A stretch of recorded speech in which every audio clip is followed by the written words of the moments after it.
Selamat pagi, hari yang baru, semangat baru. Tetap percaya kita tidak pernah sendiri.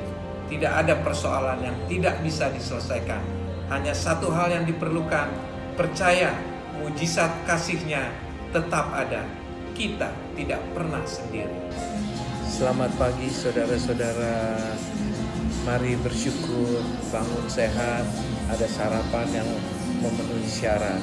Ingat mereka yang belum makan.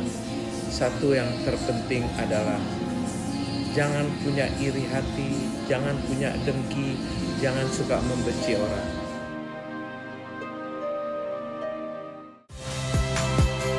Saya Nitya Anissa, saksikan program-program Kompas TV melalui siaran digital, pay TV, dan media streaming lainnya. Kompas TV, independen, terpercaya.